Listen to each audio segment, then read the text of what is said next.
지금 나오는 얘기는 네. 12,000명 갔잖아요. 네. 그럼 북한도 이제 애 하나 낳거든요. 하나 내지 둘. 그럼 4인 가족으로 한번 쳐보자고요. 12,000명 갔으면은 3만 내지 4만일 거 아니에요, 가족이. 그 사람도 어디로 집단 이주시켜요? 살 집이 있어요? 더 이상하지? 그거는 제가 진위 여부는 확인을 못했고, 네네. 제가 10월 20, 정확히 날짜를 말씀하면 안 되는지 기밀이니까. 네네. 10월 하순경에 북한 쪽에서 첩보를 받았거든요. 그랬더니 지금 파병 사실은 알려지고 있답니다. 근데 지금 국정원 발표는 소위 폭풍군단이라고 하는 군단 병력을 중심으로 12,000명이 갔다 그랬는데, 제가 들은 얘기는 간 건 제7총국. 잘 모르시겠죠, 무슨 말인지. 네네. 예, 공병국이 갔다. 사회 안전성이라고 우리 지금 경찰과 군대의 중간쯤 되는 데인데, 거기에 공병국이 갔다라고 지금 소문은 나 있대요. 네. 그러니까 이게 전투병력을 파견했는데 그걸 속이려고 일부러 북한 당국이 풍문을 낸 건지, 실제로 그 7천국 산하 공병국이 갔는지는 확인은 아직 안 돼요. 7천국 산하의 공병국은 소치올림픽 아시죠? 네. 러시아. 네. 그때 5만 명이 파견돼서 대규모 건설을 했어요, 러시아. 그리고 러우 전쟁 이전에도 7천국 산하의 건설 공병국이 상트페테르부르크에 있는 거를 제가 확인했어요. 실제로 거기 찍어온 사진도 있어요. 그러니까 아직은 모른다. 아직은 모른다. 누가 갔는지. 그 다음 뭐 할지. 자, 뭐 할지 한번 생각해 볼까요? 제가 이제 갖고 왔어요. 이제 네네. 이걸 좀 같이 보면서 네. 볼까요? 좋습니다. 예. 가운데 11군단이라고 있죠. 네. 평양방어군단이 있고, 지금 평양방어군단이 제일 화력이 세요. 그럴 거 아니에요. 평양을 방어하니까. 네. 그렇죠. 네. 그 다음에 전방에 4.25.1 4개 군단이 전투력이 강합니다. 우리가 붙어 있으니까. 맞아요. 네. 이게 최정예 군단이에요. 그리고 8군단, 12군단, 9군단은 비교적 이제 이 전력이 약해요. 중국하고 러시아 국경을 지키는 거니까. 거기 뭐 중국하고 러시아하고 전쟁할 일 없을 거 아니에요. 그렇죠. 그러면 이 11군단은 중앙에 있는데, 이 군단은 정면으로 충돌하는 군단이 아니에요. 자, 이제 세 개의 병과로 만들어져 있는데, 북한은 특수작전군이라는 게 있어요. 네. 여기에 소속된 거예요, 11군단이. 소위 폭풍군단이라고 그러는데, 우리도 그러잖아요. 무슨 사단 그러지 뭐 병마부대 뭐 이렇게 얘기하잖아요. 네. 폭풍군단은 이 특수작전군의 핵심이고 한 20만 돼요. 근데 특수부대가 20만일 수가 없잖아요. ABCD나 대북으로 이런 사람들 몇 명 안 돼요. 네. 1인당 양성 비용이 수십억 원에서 100억 원까지 들어요. 한 사람 양성하는데. 야. 정말 특수부대죠. 그러니까 네. 영화에 나오는 특수부대 아니에요. 자꾸 저분이 착각하시는데. 네. 11군단은 특수작전군은 뭐냐? 지금 영화에 나온 정면 충돌하는 그런 임무가 아니라는 얘기예요. 폭풍군단의 주력이 경보병여단, 저격병여단, 그 다음에 항공육전대가 있거든요. 항공육전대는 공수부대예요. 그 다음에 저격병은 스나이퍼, 이게 아니고, 저격은 이제 목표물을 타격한다 이런 뜻이에요. 주요 시설을. 네. 경보병, 라이트 인펀트리. 경보병이 뭐예요? 기동성이 좋다는 얘기예요. 지금 현대전의 경보병들은 예를 들면은 이동성이 좋아요. 헬기 타고 헬리본 한다든지, 아니면 스트라이커 장갑차 타고 신속하게 이동한다든지, 이게 경보병이거든요. 근데 북한의 경보병은 6.25 때 경보병 개념이에요. 소총 한 자루 들고, 네. 미숫가루 하나 차고, 장비 떼고, 신속하게 도보로 산악행군을 해서 후방으로 침투하는 거예요. 저격병도 후방으로 침투하는 거예요. 네. 그래서 경보병 여단은 후방 침투해서 후방 교란이에요. 그 다음에 저격병 여단은 후방 침투 주요 시설을 공격하는 것. 그 다음에 공수부대, 육전단은 뛰어내리는 것. 이 개념이거든요. 그러면 이 산악에 특화된, 그러니까 중무장이 아니겠죠, 당연히. 중화기가 없겠죠. 신속하게 이동해야 되니까. 이 부대가 후방 침투인데 한반도는 말이라도 통하지. 근데 우크라이나 전선은 우크라이나 후방에 침투해서 우크라이나도 모르는데 손들어도 말도 안 통하는데 과연 그럴까? 그 다음에 또 하나는 한국은 한반도는 산악지형인데 우크라이나는 평원이거든요. 그러면 이 숙달된 중화기로 무장한 우크라이나군과 경보병이 직접 충돌한다? 그러니까 과연 11군단 폭풍군단인지. 근데 또 지금 파견된 최고 지휘관은 김영복 총참모부 부총참모장으로 알려져 있는데 이 친구가 11군단 소속이었거든요. 관리했거든요. 네. 특수작전군 사령관도 했거든요. 그러니까 지금 좀 헷갈려요. 얘가 갔는지 안 갔는지. 그러니까 북한 내 여론은 아직은 긴가민가 하는 거죠. 왜냐하면 공병국은 과거에 갔으니까. 공병국이 갔다면 민심이 동의할 리가 없죠. 돈 벌어오는 거니까. 가서. 네네. 그런데 이제 정말로 지금 저는 현재까지는 확인된 것만 가지고는 모든 가능성을 열어놔야 된다는 말씀을 드리는 거예요. 근데 만일에 우크라이나 전선에 최전선에 투입돼서 전투를 한다 그러면 월남전은 게릴라전이었거든요. 주로 정규군이 게릴라 소탕하는 거였거든요. 근데 여기는 2년 반 동안 러시아군이 70만 명이 사상된 걸로 알려지고 있거든요. 네. 전사자와 부상자 비율이 2대 1이에요. 그럼 사망자도 엄청나네요. 그럼 20만 명이 넘는다는 얘기죠. 와. 지금 그 대게릴라전에서도 우리 한국군이 5천 명이 넘게 전사했는데요. 부상도 11,000명이었고. 네. 그럼 이 12,000명이 전선에 가면 한두 자리면 싹싹 사라질 거예요. 완전 갈려나간다. 갈려나가는 거예요, 정말로. 미트 그라인더라는 거 말이 맞는 거예요. 그러면 전투는 이렇거든요.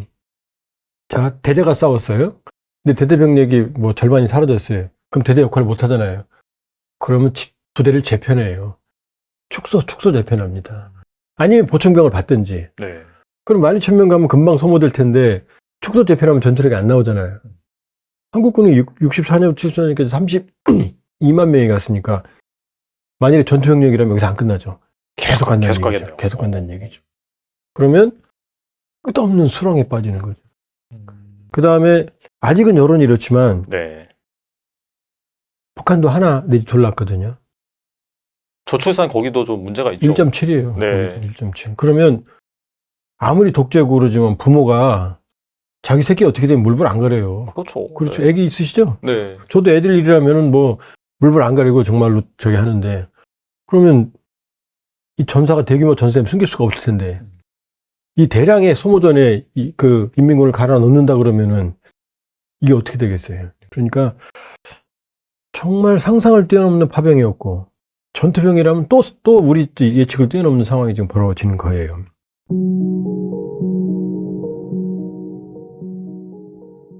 예견된 시나리오? 예견된 시나리오. 예, 그렇죠. 왜냐면 이제 최근에는 그 전에도 뭐 많은 일들이 있었지만 남북 관계가 항상 들볶잖아요. 그러니까 북한의 그게 기존의 답습이라고 생각해요. 그리고 최근에 와서는 이렇게 좀 더 강경하게 그게 평양시 중구역이고 북한에서 어떻게 발표를 했냐면 조선노동당 청사가 있는 거기에다가 무인기를 해가지고 비라를 뿌렸다. 이거는 최고 존엄에 대한 우리 수령님이 계시는 당중앙위원회 청사가 김정은이가 일하는 것이잖아요. 그러니까 감히 그래서 최고 존엄 그렇기 때문에 우리는 1100배로 복수를 할 거다 이렇게 얘기를 많이 했는데 그래서 하여튼 한국 언론에서는 다양한 추측들이 나오고 있잖아요. 자작극이다. 우리가 국가 차원에서 보낸 건 아니다. 그리고 민간 단체가 할 가능성이 있다. 하지만 그 정답은 지금 현재는 밝혀진 게 없기 때문에 다 추측성 기사들인데 근데 여러 가지의 조건들을 봤을 때 그 자작극이라는 것의 가능성이 제일 무게가 많이 실리더라고요. 왜냐하면 이제 솔직하게 말하면 북한에도 평양을 중심으로 반항공 고사총을 비롯해서 엄청난 그런 시스템들이 있어요. 그럼에도 물론 무인기이기 때문에 북한의 기술로는 잡기가 힘들지만 진짜 평양 중심까지 들어갔다? 이거는 사실은 우리가 만약에 우리 정부가 주관을 해서 했다는 시나리오가 썼을 때도 그건 엄청난 큰 계획이거든요. 근데 우리 정부는 전혀 왜냐하면 남북 관계를 우리 정부는 첨예화시킬 그럴 생각은 없잖아요. 그렇죠. 최근에 뭐 북한에 얼마나 그 어물 같은 행위들을 많이 해요. 그래도 우리는 얼마나 어른스럽게 대처를 하는데 물론 한간에서는 그런 거에 대해서 왜 가만히 있냐 이런 얘기들이 많이 나오는데 어물을 어물로 같이 보복을 하면 같은 오물이 되는 거예요. 좀 더 우리가 지켜보고 뭐 어떻게 하면 이런 것들을 막을 수 있는 방법들을 우리 정부가 모색을 하고 있는 걸로 알고 있는데 실제로 북한 내부에서도 평양 시민들은 생각외로 평온하다고 해요. 북한 정권이 달달달달 끓는 거죠. 그러면서 그런 저도 이제 직접 북평양 사람하고 통화는 못하지만 우리 믿을 수 있는 그런 대북 통신들이 있잖아요. 평양 시민들이 남조선이 발전했구나. 왜냐면 북한에서 이걸 공개적으로 조선노동당 외무성 담화나 이걸 대서특필했기 때문에 평양 시민들이 아는 거예요. 아니 평양의 중심까지 남조선 사람이 타지 않는 비행기가 날아오다니 남조선이 발전했구나. 네. 그러면서 좀 더 남한에 대해서 기대를 가질 수 있는 가능성을 했고 북한 정권의 입장에서는 그렇지만 북한 주민의 입장에서는 좀 어떻게 보면 볼거리가 생긴 거죠. 이렇게 깊숙이. 왜냐면 연선이나 국경 쪽에 날아왔다면 그럴 수 있구나. 중국이나 이렇게 해서 올 수 있는데 평양까지 왔다는 거는 북한의 수뇌부까지 이제 우리 남한의 기술이 들어갔다. 이런 것들을 북한 당국이 북한 주민들한테 소개할 수 있는 역할밖에 한 셈이에요.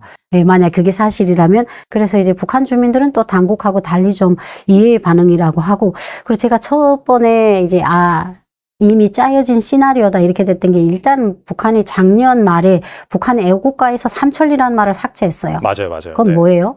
우리는 이제 남조선하고 더 이상 같은 나라가 아니고 38선 그거를 이제 국경선으로 만들겠다는 거예요. 그러니까 중국이나 러시아처럼 우리가 이제는 더 이상 우리는 한민족이 아니다. 이걸 슬슬 하고 그리고 또 이제 한결의 통일, 민족 이런 말들을 이제 다 빼라고 지시가 내렸어요. 근데 이런 것들이 이제 작년부터 조짐을 보여오면서 저는 이렇게 단계별로 진행되고 있다는 생각이 들어요. 왜냐하면 왜 갑자기 이걸 못하냐?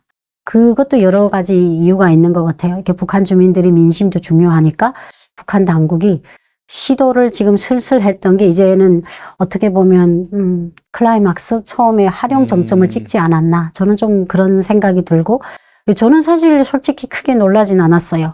이게 항상 우리가 북한에서 저는 12년 전에 북한 당국이 남한을 요구하는 방송을 귀에 못이 박히게 들어왔던 사람으로서 또 뭔가 또 이제 남조선하고 좀 또 이제 좀 티칵티칵 하려고 준비를 하고 있고 요즘에는 또 러시아랑 중국이랑 가까워지면서 등 믿는 게 생기잖아요. 그러니까 이제는 김정은이가 자기만의 정치 방식 그런 것들을 추구하려고 설계를 했던 걸 지금은 차례차례 그걸 도면 위에 실천을 하는구나. 저는 그렇게 봤어요. 그 무인기 이슈도 마찬가지고 이 도로 폭파하는 것도 어떻게 본다면은 약간 준비되어 온 단계적인 그렇죠. 완전히 층층 계단이라고 생각하면 돼요. 근데 무인기가 지금 어떻게 보면 꼭대기에 있는 거죠. 최악의. 나는 왜 그걸 활용 전점이라고 하냐면 평양이에요. 중구역이 우리로 말하면 강남입니다. 그리고 조선노동당 중앙위원회 청사 혁명의 수뇌부가 있는 데예요. 거기다가 무인기가 왔다. 이거는 이제 북한 당국에서 마지막 정점을 찍는 거죠. 여기까지 자기네가 짠 시나리오에 이제 점을 하나 마지막 점을 찍었다고 생각해요. 그리고 그 외에도 또 크고 작은 도발들이 있겠죠. 하지만 지금보다는 더 강력한 시나리오가 없어요. 왜? 혁명의 수뇌부까지 왔는데 그 이상 뭐가 더 필요해요. 그러니까 그 외에도 이제 북한은 죽을 때까지 남한에 대해서 어떤 모함이나 도발을 할 겁니다. 하지만 지금처럼 이렇게 수뇌부 제일 중요한 그 정점은 지금 찍었다고 저는 생각이 들어요. 사실 대한민국 국민으로서 어떻게 본다면 가장 좀 신경 쓰이고 불안한 이슈가 이걸 통해서 북한이 우리를 공격하지 않을까 이런 생각인데 사실 그런 시나리오는 상당히 좀 희박하고 방금 말씀하신 완전히 갈라서기 위한 그런 물밑 작전이다. 그렇게 이제 보는 게 합리적이겠네요.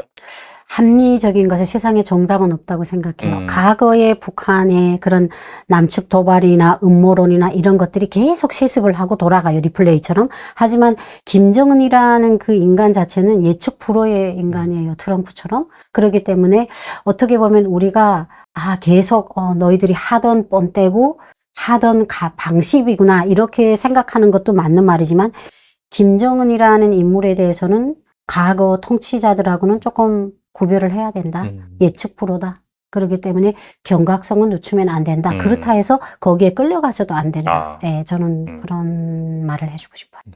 확실히 말씀하신 거 들어보니까 또 기자의 또 시선으로 팩트 체크를 예리하게 하시는 것 같은데 오문풍선 같은 경우에 몇 개월 동안 계속해서 지금 날아오고 있잖아요. 네.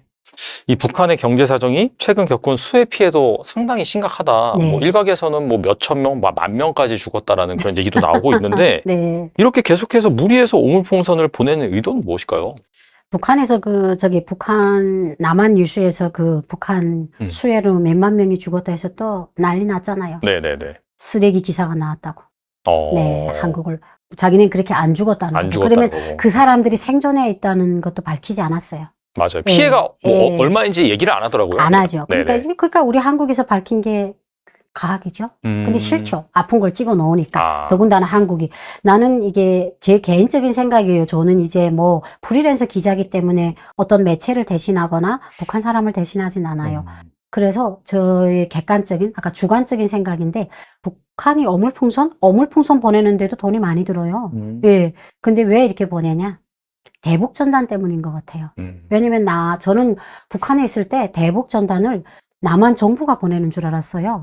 한국에 왜냐면 북한에는 대남 전단을 북한 당국이 보내니까. 그렇죠. 민간이 보내죠. 예. 근데 여기 오니까 민간단체가 보내고, 그렇죠. 지가 어떡하냐?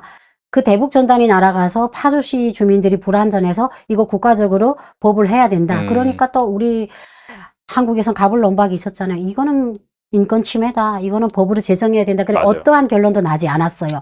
근데 실제로 민간 단체가 보내잖아요. 그래서 저는 그때도 그걸 한국 기자가 물어봤을 때 정답은 없다. 왜냐하면 우리 국민들의 신변 안전을 생각해서는 그런 것들이 정세를 긴장하고 이런 것들이 조금 너무 부담스럽고 마음이 아프지만 이게 어떻게 보면 북한을 제대로 알리고 남한을 제대로 알리고 북한의 실상을 제대로 알리는 게 어떻게 보면 그런 일을 하는 사람들의 사명일 수도 있다. 그게 잘한다 못한 거를 떠나서 그리고 또 우리나라가 민주주의 사회다 보니까 개인의 단체나 이런 인권을 보장해주는 나라에서 특별히 대북전단을 보낸다고 해서 그걸 저지시키고 이런 것들은 정부에서도 이거 결론을 못 내릴 때는 그만한 이유가 있지 않을까. 그렇지만 또 우리 국민이 생명을 위협을 받는 거는 진짜 너무 힘든 거예요. 저도 막 파주에서 파주 시민들이 나와가지고 막 밤에 잠을 못 잤다 하면 저는요, 제가 북한 사람으로서 바늘방석에 앉아 있는 것 같아요. 내가 잘못하지도 않았는데, 야, 저 북한 놈들 때문에 난 한국 분들 보기 너무 미안하다.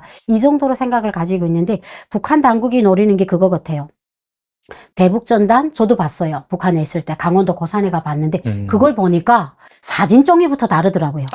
종이부터 다르고 품질 자체가.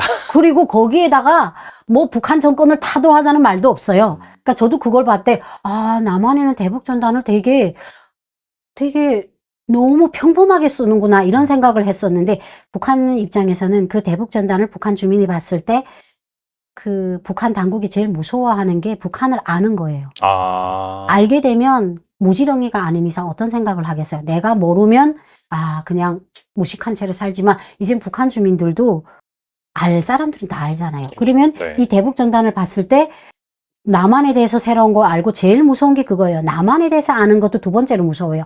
북한에 대해서 제대로 아는 게 제일 무서운 거예요. 그게 바로 북한 당국의 그런 거예요. 그러니까 그런 것들을 대북전단에 인권단체들이 실려보내니까 북한 입장에서는 어물풍선을 계속 보냄으로써 남한 당국을 못 살게 구는 거예요. 저거 막아라 이제. 막아라. 우리가 이거 계속 보낼 테니까 너 정말 진짜 지치지 않으면 그 대북전단을 법으로 체결을 하든지 못하게 하든지 그걸 목표로 삼아서 한 거 아닐까. 그러니까 왜냐면 우리가 알게 모르게 인권단체들은 지금 이 순간도 움직인단 말이에요. 이 사람들은 사명으로 활동하기 때문에 뭐 공식적으로도 보낼 수 있고 비공식적으로 보낼 수 있는데 그만큼 북한에 대북전단이 많이 도착했다는 의미예요. 왜냐면 대북전단이 가다가 바다에서 수장이 되거나 없어지면 북한 당국 입장에서는 그걸 자기네가 보지 못했으면 보내겠으면 보내고 오다가 다 없어지는 거. 우리가 왜 이렇게 어물풍선에 돈을 들여 보내야 되나 이렇게 생각하지만 북한 인권단체들이 내가 알기에는 하늘로도 보내고 바다로도 보내요. 네, 바다를 해가지고 쌀도 보내고 그 쌀 속에 이제 달러도 넣어서 보내고. 근데 쌀이라는 게 이제 그 바다라는 게 밀물과 썰물에 따라서 북한 해역으로 갈 수밖에 없대요. 그러면 바다 해변에 나온 사람들이 그걸 딱 봤을 때 어떤 느낌이에요? 그게 어떻게 보면 바다를 통한 대북 전단이 될 수가 있는 거예요. 그러니까 이제 하늘과 땅 바다에서 하니까 북한 입장에서는 싫은 거예요. 그러니까 이제 대북 라디오도 우리가 얼마나 많이 민간 단체들도 많이 하고 저는 실제로 북한에서 대북 라디오를 들었던 사람이에요. 그래요? 왜냐면 대북 라디오가 옛날에는 주파수가 약했어요. 그래서 이렇게 찍찍찍찍 들렸는데 지금은 주파수가 좋아요. 그러니까 이제 대북 단체들이 이렇게 활성화가 돼가지고 그러니까 이제 거기에 탈북민들을 출연시키니까 고향 사람들 입장에서는 남한 사람이 뭐라고 말하면 안 믿지만 누가 봐도 고향 사람인 거예요. 아, 그 사람들이 우리 이제 양강도 해산에 그 해장도에 굴뚝이 있지 않습니까? 맞는데 이렇게 하니까 어떻게 하겠어요? 신빙성이 더 증가될 수밖에 없잖아요. 그러니까 이제 전파를 통해서 하고 바다를 통해서 보내고 하늘로 보내니까 북한 주권 입장에서는 이걸 어떻게 남한 당국을 자극시키는 방법밖에 없어요. 그러면 뭐냐? 어물풍선이 떨어지면 국민들이 어떻게 보면 불만 요소가 쌓이잖아요. 그러면 이런 것들을 내부에서 북한 당국이 말하는 게 내부에서 투쟁을 해가지고 저 대북 인권 단체들 이런 단체들을 와해시키려는 거예요. 아. 그래서 더 이상 북한에 대북 전단이나 대북 라디오가 오지 말라 이걸 하기 위한 어떻게 보면 도구로 저는 이용하고 있지 않나. 그 외에는 특별한 뭐 그게 없다고 생각을 해요. 뭐 다른 가능성도 배제할 수 없지만요.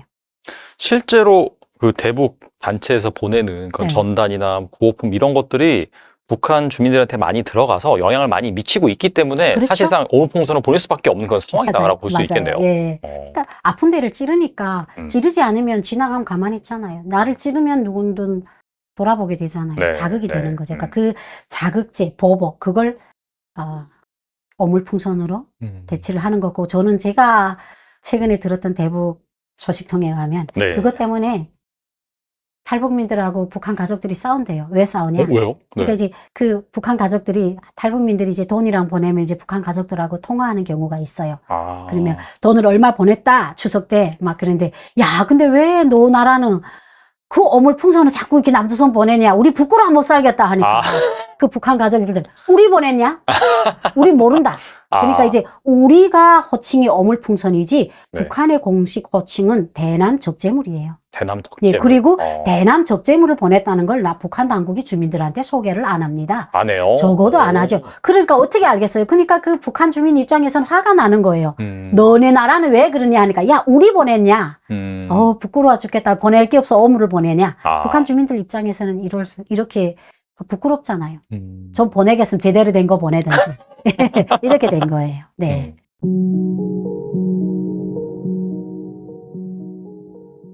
김정은이랑 가까운 곳에 살잖아요. 가까운 곳에 사는 사람들은 항상 살얼음판이에요.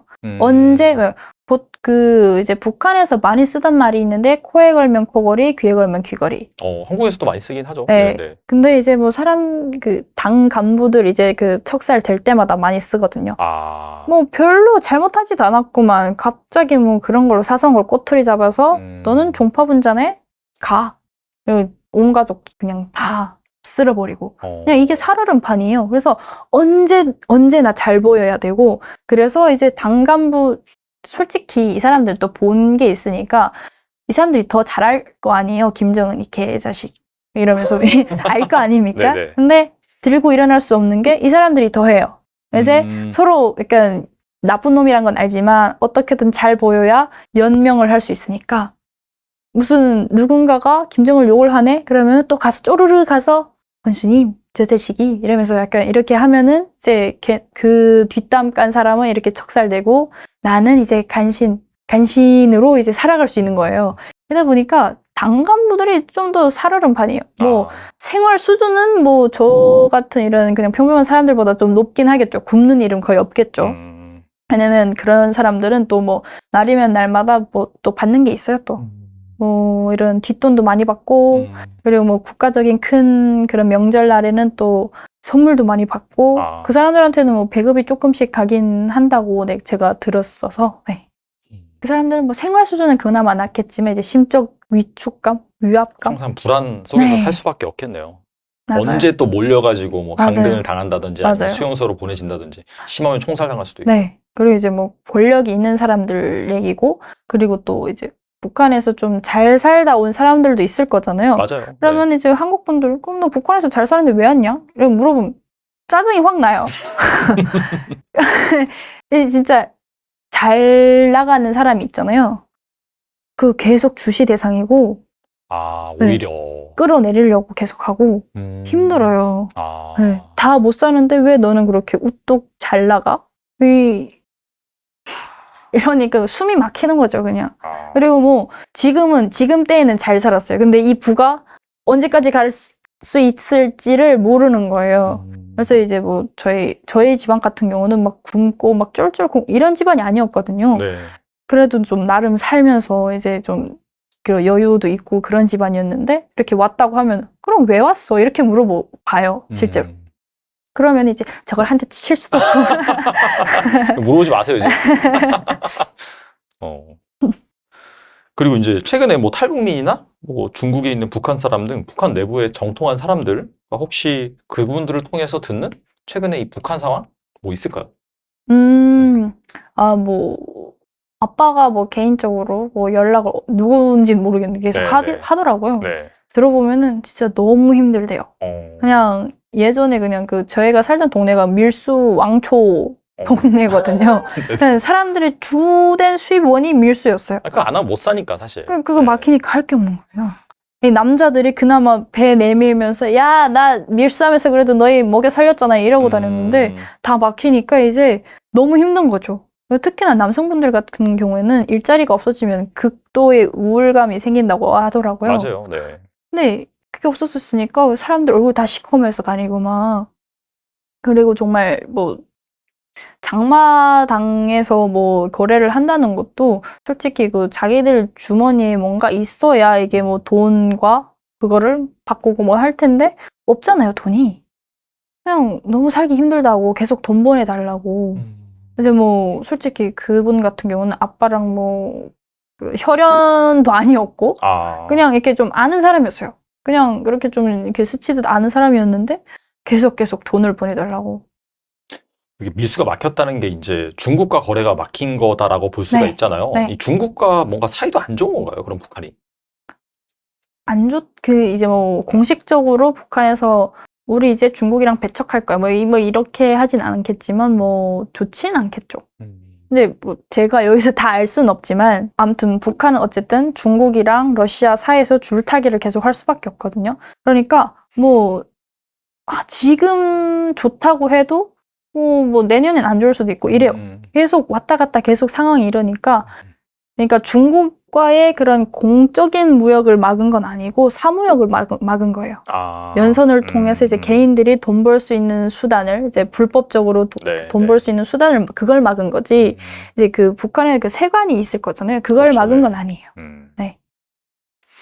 네, 또 1시간 동안 네. 좋은 말씀 많이 해주셨는데 끝으로 이 영상을 보고 계시는 분들을 위해서 한 말씀만 부탁드립니다. 제가 뭐 여기 와서 뭐 유튜브 채널을 시작한 지 얼마 안 됐어요. 제 일상이 궁금하신 분들은 이제 제 채널로 또 유튜브에 서현경 그냥 검색하시면 제 채널이 바로 나오거든요. 네, 좀 관심 있으시면 놀러 와주시면 또 감사한 부분이고요. 그리고 제가 여기 와서 8년을 살았다고 하지만 그래도 일단은 저는 북한에서 난 사람인 거잖아요. 제 정체성은 북한에 있어요. 그렇지만 뭐 잘 몰라요. 그냥 철부지 같은 느낌이에요. 솔직히 오늘 이것도 막 네네. 갑자기 뭐 너무 전문가 같아 막 이러면서 약간 뭐라 해야 될까요? 안 맞는 옷을 입은 느낌? 그래서 제 채널에서는 뭐 이런 얘기보다는 좀 더 제 데일리한 일상을 보여준 느낌이라서 완전 브이로그 같은 네, 그런 브이로그. 느낌? 네. 실망스럽지 않을까 싶긴 하지만 약간 뭐 그런 컨셉인가요? 약간 탈북 소녀의 네. 뭐 대한민국 생활 적응기 약간 맞아요. 그런 정확합니다. 네. 재밌는 거 많겠네요, 그러면. 그런 거예요. 네. 네네. 재밌는 에피소드가 많으니까 네. 채널명은 뭐예요? 그냥 제 이름 서현경. 서현경? 네. 서현경 이것도 TV 좀 아니면 그냥 서현경? 서현경. 서현경? 네. 그렇구나. 조금 고민이 되게 많았는데 그냥 돌고 돌아 서현경이 돼버렸습니다. 알겠습니다. 뭐 저희 뭐 투자 채널이긴 하지만은 또 네. 북한 이슈에도 워낙 관심 많으시니까 또 여러분들이 재미있어하는 주제로 앞으로 계속해서 이 브이로그를 또 완성해 나가실 거니까 많은 관심 또 부탁드리고요. 아무튼간에 서현경님 지금까지 나와주셔서 감사합니다. 감사합니다.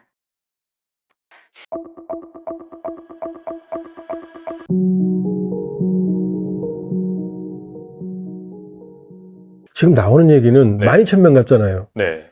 그럼 북한도 이제 애 하나 낳거든요. 하나 내 둘. 그럼 4인 가족으로 한번 쳐보자고요. 12,000명 갔으면은 3만 내지 4만일 거 아니에요, 가족이. 그 사람도 어디로 집단 이주시켜요? 살 집이 있어요?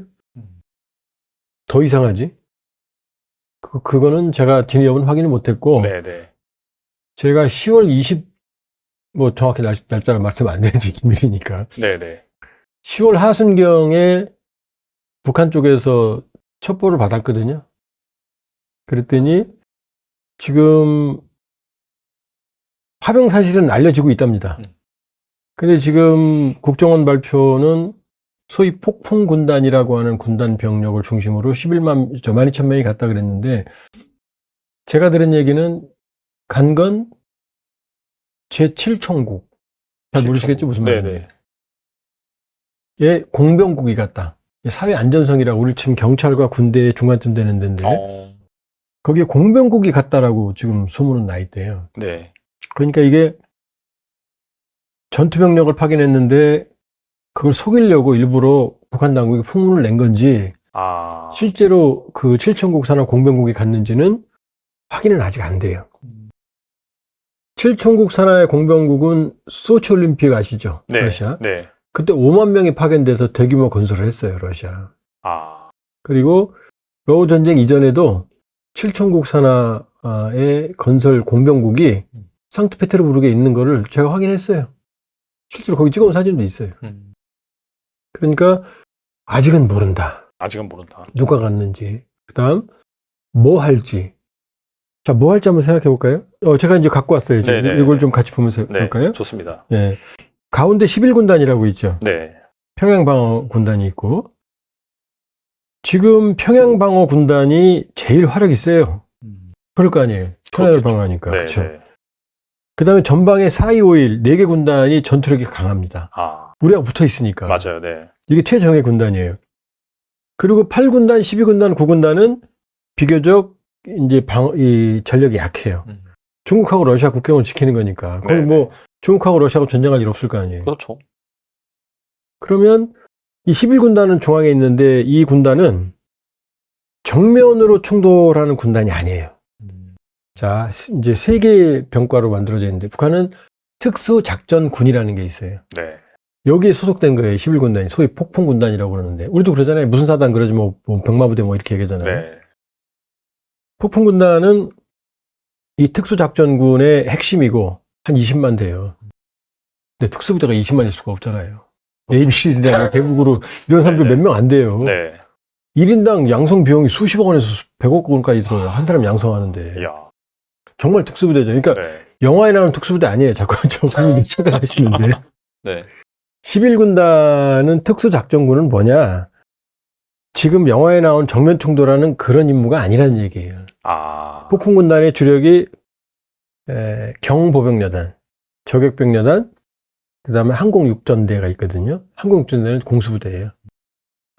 그 다음에 저격병은 스나이퍼, 이게 아니고, 저격은 이제 목표물을 타격한다 이런 뜻이에요. 주요 시설을. 네. 경보병, 라이트 인펀트리. 경보병이 뭐예요? 기동성이 좋다는 얘기예요.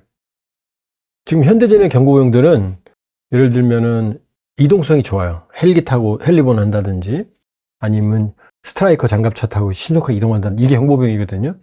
근데 북한의 경보병은 6.25 때 경보병 개념이에요. 소총 한자로 들고, 네. 미숫가루 하나 차고, 장비 떼고, 신속하게 도보로 산악행군을 해서 후방으로 침투하는 거예요. 저격병도 후방으로 침투하는 거예요. 네. 그래서 경보병여단은 후방 침투해서 후방 교란이에요. 그 다음에 저격병여단은 후방 침투 주요 시설을 공격하는 것. 그 다음에 공수부대, 육전단은 뛰어내리는 것. 이 개념이거든요. 그러면 이 산악에 특화된, 그러니까 중무장이 아니겠죠, 당연히. 중화기가 없겠죠. 신속하게 이동해야 되니까. 이 부대가 후방 침투인데 한반도는 말이라도 통하지.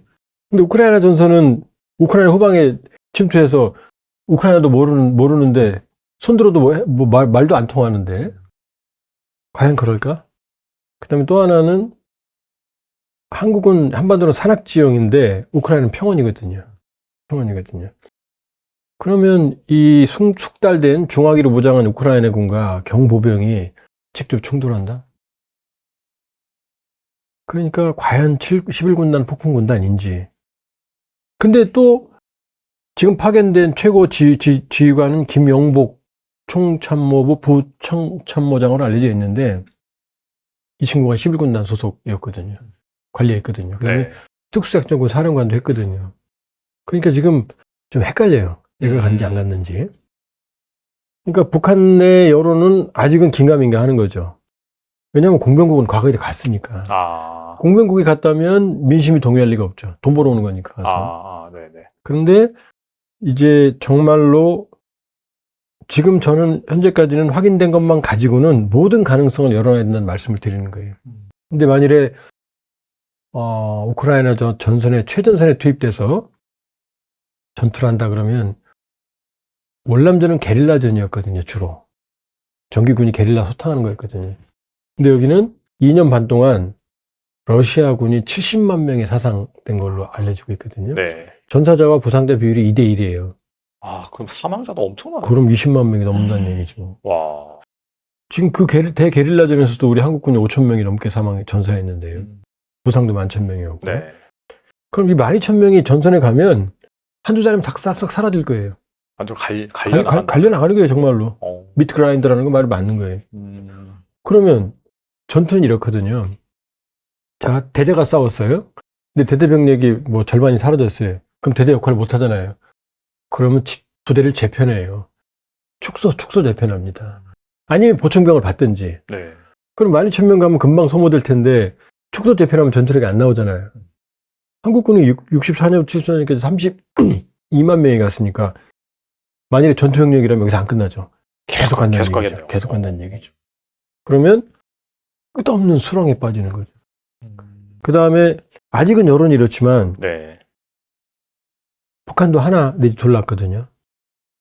저출산 거기도 좀 문제가 있죠. 1.7이에요. 네. 1.7. 그러면 아무리 독재고 그러지만 부모가 자기 새끼 어떻게 되면 물불 안 가려요. 그렇죠. 그렇죠. 네. 애기 있으시죠? 네. 저도 애들 일이라면은 뭐 물불 안 가리고 정말로 저기 하는데 그러면 이 전사가 대규모 전사면 숨길 수가 없을 텐데 이 대량의 소모전에 그 인민군을 갈아 넣는다 그러면은 이게 어떻게 되겠어요? 그러니까 정말 상상을 뛰어넘는 파병이었고 전투병이라면 또 우리 예측을 뛰어넘는 상황이 지금 벌어지는 거예요.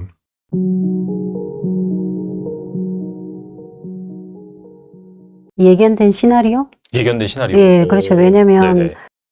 이제 최근에는 그 전에도 뭐 많은 일들이 있었지만 남북 관계가 항상 들볶잖아요. 그러니까 북한의 그게 기존의 답습이라고 생각해요. 그리고 최근에 와서는 이렇게 좀 더 강경하게 그게 평양시 중구역이고 북한에서 어떻게 발표를 했냐면 조선노동당 청사가 있는 거기에다가 무인기를 해가지고 비라를 뿌렸다. 이거는 최고 존엄에 대한 우리 수령님이 계시는 네. 당중앙위원회 청사가 김정은이가 일하는 것이잖아요. 그러니까 감히 그래서 최고 존엄 그렇기 때문에 우리는 1100배로 복수를 할 거다 이렇게 얘기를 많이 했는데 그래서 하여튼 한국 언론에서는 다양한 추측들이 나오고 있잖아요. 네. 자작극이다. 우리가 국가 차원에서 보낸 건 아니다. 네. 그리고 민간 단체가 할 가능성이 있다. 네. 하지만 그 정답은 지금 현재는 밝혀진 게 없기 때문에 다 추측성 기사들인데 근데 여러 가지의 조건들을 봤을 때 그 자작극이라는 것의 가능성이 제일 무게가 많이 실리더라고요. 왜냐하면 이제 솔직하게 말하면 북한에도 평양을 중심으로 반항공 고사총을 비롯해서 엄청난 그런 시스템들이 있어요. 그럼에도 물론 무인기이기 때문에 북한의 기술로는 잡기가 힘들지만 진짜 평양 중심까지 들어갔다? 이거는 사실은 우리가 만약에 우리 정부가 주관을 해서 했다는 시나리오가 썼을 때도 그건 엄청난 큰 계획이거든요. 근데 네. 우리 정부는 전혀 왜냐면 남북 관계를 우리 정부는 첨예화시킬 그럴 생각은 없잖아요. 그렇죠. 최근에 네. 뭐 북한에 얼마나 그 어물 같은 행위들 많이 해요. 그래도 우리는 얼마나 어른스럽게 대처를 하는데 물론 한간에서는 그런 거에 대해서 왜 가만히 있냐 이런 얘기들이 많이 나오는데 어물을 어물로 같이 보복을 하면 같은 어물이 되는 거예요. 좀 더 우리가 지켜보고 뭐 어떻게 하면 이런 것들을 막을 수 있는 방법들을 우리 정부가 모색을 하고 있는 걸로 알고 있는데 실제로 북한 내부에서도 평양 시민들은 생각외로 좀 평온하다고 해요. 북한 정권이 달달달달 끓는 거죠. 그러면서 그런 저도 이제 직접 북평양 사람하고 통화는 못하지만 우리 믿을 수 있는 그런 대북 통신들이 있잖아요. 평양 시민들이 남조선이 발전했구나. 왜냐면 북한에서 이걸 공개적으로 조선노동당 외무성 담화나 이걸 대서특필했기 때문에 평양 시민들이 아는 거예요. 아니 평양의 중심까지 남조선 사람이 타지 않는 비행기가 날아오다니 남조선이 발전했구나. 네. 그러면서 좀 더 남한에 대해서 기대를 가질 수 있는 가능성을 했고, 북한 정권의 입장에서는 그렇지만 북한 주민의 입장에서는 좀 어떻게 보면 볼거리가 생긴 거죠. 이렇게 깊숙이. 왜냐면 연선이나 국경 쪽에 날아왔다면, 그럴 수 있구나. 중국이나 이렇게 해서 올 수 있는데, 평양까지 왔다는 거는 북한의 수뇌부까지 이제 우리 남한의 기술이 들어갔다. 이런 것들을 북한 당국이 북한 주민들한테 소개할 수 있는 역할밖에 한 셈이에요. 예, 만약 그게 사실이라면. 그래서 이제 북한 주민들은 또 당국하고 달리 좀 이해의 반응이라고 하고, 그리고 제가 첫 번에 이제, 이미 짜여진 시나리오다 이렇게 됐던 게, 일단 북한이 작년 말에 북한 애국가에서 삼천리라는 말을 삭제했어요. 맞아요. 그건 네. 뭐예요? 우리는 이제 남조선하고 더 이상 같은 나라가 아니고 38선 그걸로 이제 국경선으로 만들겠다는 거예요. 그러니까 중국이나 러시아처럼 우리가 이제는 더 이상 우리는 한민족이 아니다. 이걸 슬슬 하고, 그리고 또 이제 뭐 한결의 통일, 민족 이런 말들을 이제 다 빼라고 지시가 내렸어요. 근데 이런 것들이 이제 작년부터 조짐을 보여오면서 저는 이렇게 단계별로 진행되고 있다는 생각이 들어요. 왜냐하면 왜 갑자기 이걸 못하냐? 그것도 여러 가지 이유가 있는 것 같아요. 이렇게 북한 주민들이 민심도 중요하니까 북한 당국이 시도를 지금 슬슬 했던 게, 이제는 어떻게 보면 클라이막스 처음에 활용 정점을 찍지 않았나. 저는 좀 그런 생각이 들고, 저는 사실 솔직히 크게 놀라진 않았어요. 이게 항상 우리가 북한에서, 저는 12년 전에 북한 당국이 남한을 욕하는 방송을 귀에 못이 박히게 들어왔던 사람으로서, 또 뭔가 또 이제 남조선하고 뭐가 좀 또 이제 좀 티칵티칵 하려고 준비를 하고 있고, 요즘에는 또 뭐 러시아랑 중국이랑 뭐 가까워지면서 뭐 등 믿는 게 생기잖아요. 그러니까 이제는 김정은이가 자기만의 정치 방식 그런 것들을 추구하려고 설계를 했던 걸 지금은 차례차례 그걸 도면 위에 실천을 하는구나. 저는 그렇게 봤어요. 무인기 이슈도 마찬가지고, 이 도로 폭파하는 것도 어떻게 본다면은 약간 준비되어 온 단계적인, 네, 그렇죠. 완전히 층층 계단이라고 그렇죠. 생각하면 돼요. 근데 무인기가 지금 어떻게 보면 꼭대기에 있는 거죠. 최악의. 나는 왜 그걸 활용 전점이라고 하냐면 평양이에요. 중구역이 우리로 말하면 강남입니다. 그리고 조선노동당 중앙위원회 청사 혁명의 수뇌부가 있는데요. 거기다가 무인기가 왔다. 이거는 이제 북한 당국에서 마지막 정점을 찍는 거죠. 여기까지 자기네가 짠 시나리오에 이제 점을 하나, 마지막 점을 찍었다고 생각해요. 그리고 그 외에도 또 크고 작은 도발들이 있겠죠. 하지만 지금보다는 더 강력한 시나리오가 없어요. 왜? 혁명의 수뇌부까지 왔는데 그 이상 뭐가 더 필요해요. 그러니까 그 외에도 이제 북한은 죽을 때까지 남한에 대해서 어떤 모함이나 도발을 할 겁니다. 하지만 지금처럼 이렇게 수뇌부 제일 중요한 그 정점은 지금 찍었다고 저는 생각이 들어요. 사실 대한민국 국민으로서 어떻게 본다면 가장 좀 신경 쓰이고 불안한 이슈가, 이걸 통해서 뭐 북한이 우리를 공격하지 않을까 이런 네. 생각인데, 사실 그런 시나리오는 상당히 좀 희박하고, 방금 말씀하신 완전히 갈라서기 위한 그런 물밑 작전이다. 그렇게 이제 보는 게 합리적이겠네요.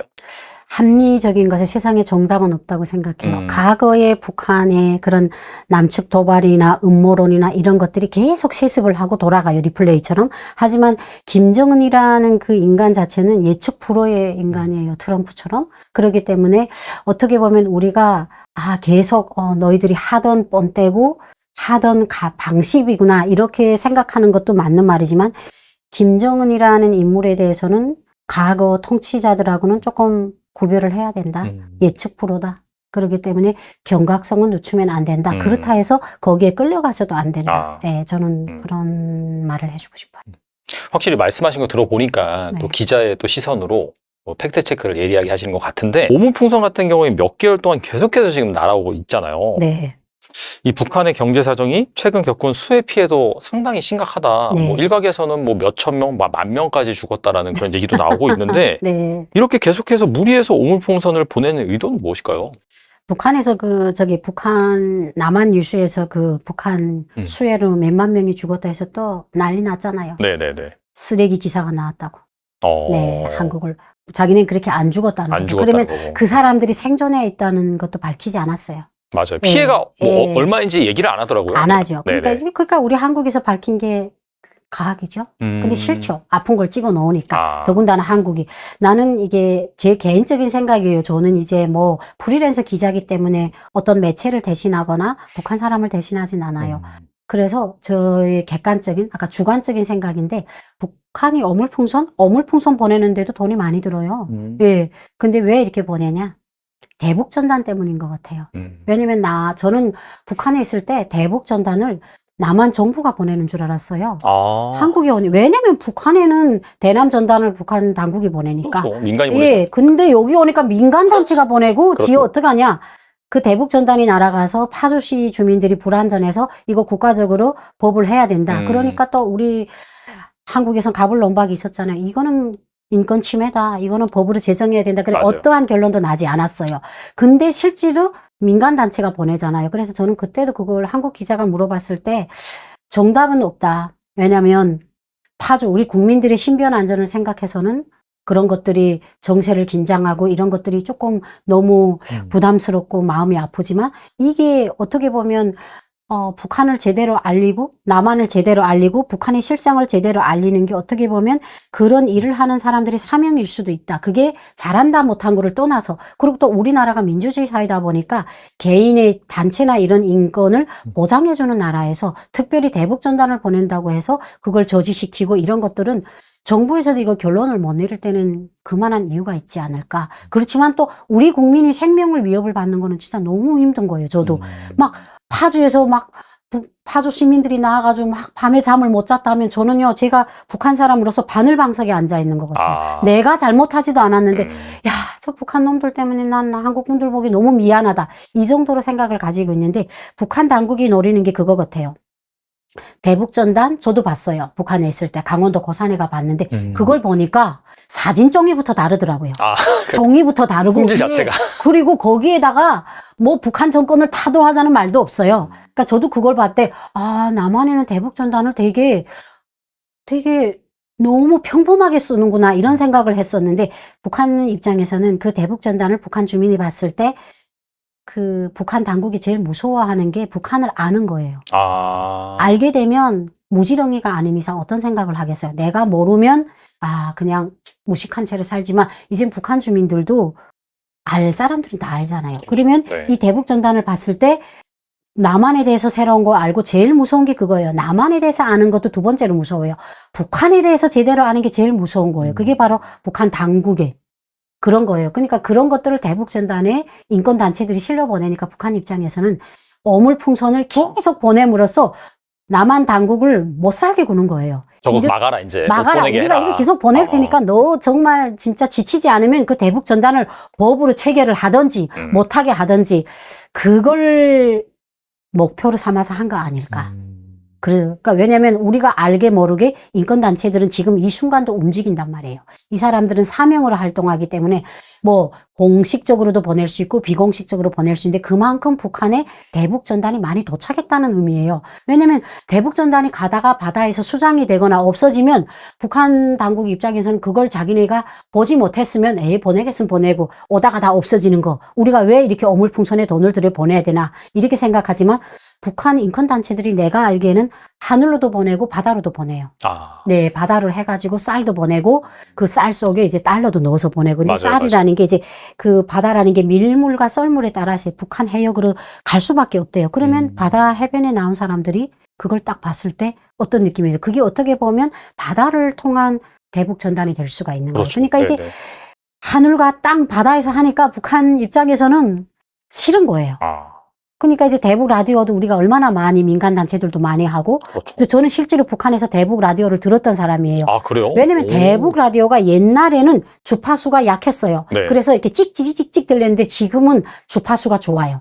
그러니까 이제 대북 단체들이 이렇게 활성화가 돼가지고 그러니까 이제 거기에 탈북민들을 출연시키니까 고향 사람들 입장에서는 남한 사람이 뭐라고 말하면 안 믿지만 누가 봐도 고향 사람인 거예요. 그 사람들이 우리 이제 양강도 해산에 그 해장도에 굴뚝이 있지 않습니까? 맞는데 이렇게 하니까 어떡하겠어요? 신빙성이 더 증가될 수밖에 없잖아요. 그러니까 이제 전파를 통해서 하고 바다를 통해서 보내고 하늘로 보내니까 북한 주권 입장에서는 이걸 어떻게 남한 당국을 자극시키는 방법밖에 없어요. 그러면 뭐냐? 어물풍선이 떨어지면 국민들이 어떻게 보면 불만 요소가 쌓이잖아요. 그러면 이런 것들을 내부에서 북한 당국이 말하는 게 내부에서 투쟁을 해가지고 저 대북 인권 단체들 이런 단체들을 와해시키려는 거예요. 아. 그래서 더 이상 북한에 대북 전단이나 대북 라디오가 오지 말라 이걸 하기 위한 어떻게 보면 도구로 저는 이용하고 있지 않나. 그 외에는 특별한 뭐 그게 없다고 생각을 해요. 뭐 다른 가능성도 배제할 수 없지만요. 실제로 그 대북 단체에서 보내는 그런 네. 전단이나 구호품 이런 것들이 북한 주민들한테 많이 들어가서 영향을 많이 미치고 있기 때문에 그렇죠? 사실상 오물풍선을 보낼 수밖에 없는 그런 상황이다라고 볼 수 맞아요. 있겠네요. 예. 어. 그러니까 아픈 데를 찌르니까 찌르지 않으면 지나가면 가만히 있잖아요. 나를 찌르면 누군든 돌아보게 되잖아요. 네, 자극이 네. 되는 거죠. 그러니까 그 자극제, 보복 그걸 어물풍선으로 대치를 하는 거고 저는 제가 최근에 들었던 대북 소식통에 가면 네. 그것 때문에 탈북민들하고 북한 가족들이 싸운대요. 왜 싸우냐? 왜요? 네. 그러니까 이제 그 북한 가족들이 탈북민들이 이제 돈이랑 보내면 이제 북한 가족들하고 통화하는 경우가 있어요. 아. 그러면 돈을 얼마 보냈다 추석 때 막 그런데 야 근데 왜 너 나라는 그 어물풍선을 자꾸 이렇게 남조선 보내냐 우리 부끄러워 못 살겠다 하니까 그 북한 가족들 우리 보냈냐? 우리 모른다. 그러니까 이제 우리가 호칭이 어물풍선이지 네. 북한의 공식 호칭은 대남 적재물이에요. 대남 예, 그리고 어. 대남 적재물을 보냈다는 걸 북한 당국이 주민들한테 소개를 안 합니다. 안 해요? 적어도 안 하죠. 그러니까 어떻게 알겠어요? 그러니까 그 북한 주민 입장에서는 화가 나는 거예요. 너네 나라는 왜 그러냐 하니까 야 우리 보냈냐? 부끄러워 죽겠다. 보낼 게 없어 어물을 보내냐? 북한 주민들 입장에서는 이렇게 부끄럽잖아요. 좀 보내겠으면 제대로 된 거 보내든지 이렇게 된 거예요. 네.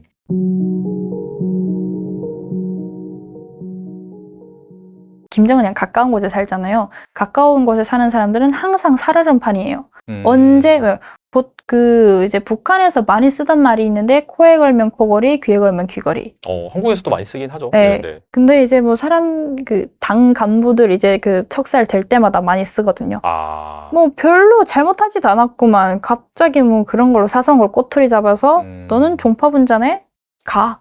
그리고 온 가족 그냥 다 쓸어버리고. 그냥 이게 살얼음판이에요. 그래서 언제나 잘 보여야 되고. 그래서 이제 당 간부 솔직히 이 사람들도 본 게 있으니까 이 사람들이 더 잘할 거 아니에요. 김정은 이 개자식 이러면서 알 거 아닙니까? 네네. 근데 들고 일어날 수 없는 게 이 사람들이 더 해요.